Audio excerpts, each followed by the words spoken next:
Bonjour et bienvenue à notre capsule vidéo Expertise informatique. Nous avons le plaisir aujourd'hui d'accueillir M. Denis Chatelain. Denis Chatelain qui est administrateur réseau et système de la société DMB. Avec lui, nous allons essayer de parler de services informatiques. Bonjour M. Chatelain. Bonjour. D'abord, c'est quoi DMB? DMB, c'est une entreprise du bâtiment à Genève qui est active dans le secteur de la rénovation et transformation et rénovation des bâtiments. Alors, notre thème d'aujourd'hui parle de services informatiques. Vous êtes une entreprise qui est vraiment spécialisée dans le bâtiment, ce qui veut dire que votre cœur de métier, c'est ça. Mais de l'autre côté, vous avez besoin également des services informatiques pour pouvoir gérer votre business. Dans ce cas, vous avez dû faire appel à l'expertise d'une société partenaire qui vous aide dans le déroulement de vos opérations. De quoi s'agit-il par exemple? Tout à fait. Dans le cadre de la gestion de nos emails, on a eu besoin d'un partenaire avec lequel on travaille depuis 2002, c'est la maison DFI.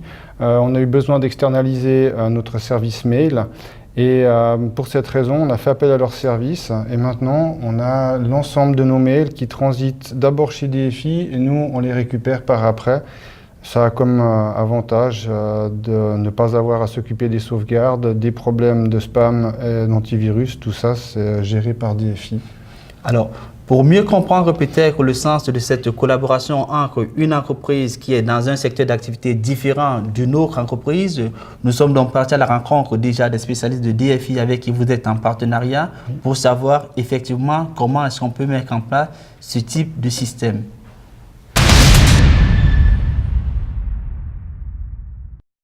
Face à la problématique soulevée par Denis Chatelain, nous avons donc fait appel à M. Cédric Pichonna. Cédric Pichonna qui est le responsable service client de la société DFI. Bonjour M. Pichonna. Bonjour monsieur.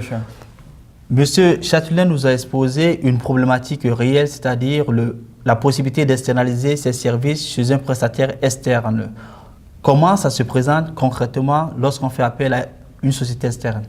Très simple, en fait, il faut mandater une société experte dans le domaine afin d'étudier le besoin, les contraintes et les envies en fait, du projet afin de pouvoir installer et configurer en fait, les bons services ou les bons produits sur une période à venir. Alors, on sait également que la difficulté de certaines entreprises est souvent de laisser la main à une autre entreprise, c'est-à-dire l'externalisation fait souvent très peur. Est-ce que vous arrivez par exemple à comprendre ces réticences? Oui et non. Alors, ce qui fait peur, c'est le fait d'avoir une sensation en fait, de perdre la maîtrise. Par contre, il ne faut pas oublier que vous confiez une partie ou toute la gestion en fait, de votre IT auprès de sociétés en fait, expertes dans leur domaine. Ça veut dire en fait, que derrière, elles ont l'habitude d'installer, de travailler en fait, justement en fait, avec certains produits, certains services. Et c'est des personnes en fait, qui se tiennent à jour, qui ont des certifications et qui ont l'habitude vraiment de gérer en fait, le produit. Si je comprends bien, et si on parle toujours du cas de M. Chatelain, une entreprise qui décide d'externaliser ses services, ça voudrait dire quand même prendre une partie de ce travail et le mettre de l'autre côté. Comment est-ce qu'on peut s'assurer de la bonne qualité des prestations de l'autre prestataire? Alors, il y a deux façons. Il y a des sociétés en fait, qui outsourcent complètement. Et il y a des sociétés en fait, qui travaillent en partenariat. Donc à ce moment-là, en fait, il y a une transfert de compétences qui justement en fait que la compétence reste quand même au sein de l'entreprise. Après, en fait, comment s'assurer du bon déroulement? Il y a plusieurs voies. Il y a la voie en fait, sur la gestion de projet, en fait, quand on a des gros projets, avoir une méthodologie, mettre en place des documents justement, en fait, qui prouvent en fait, le bon déroulement du projet. Après, il y a également en fait, d'autres logiciels informatiques qui permettent en fait, de suivre toutes les demandes et ce qui a été réalisé.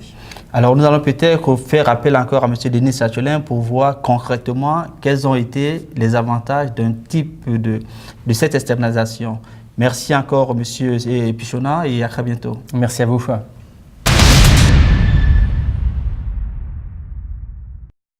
Nous recouvrons une fois de plus M. Châtelain et nous aimerons maintenant parler avec lui des avantages de l'externalisation de ces services informatiques.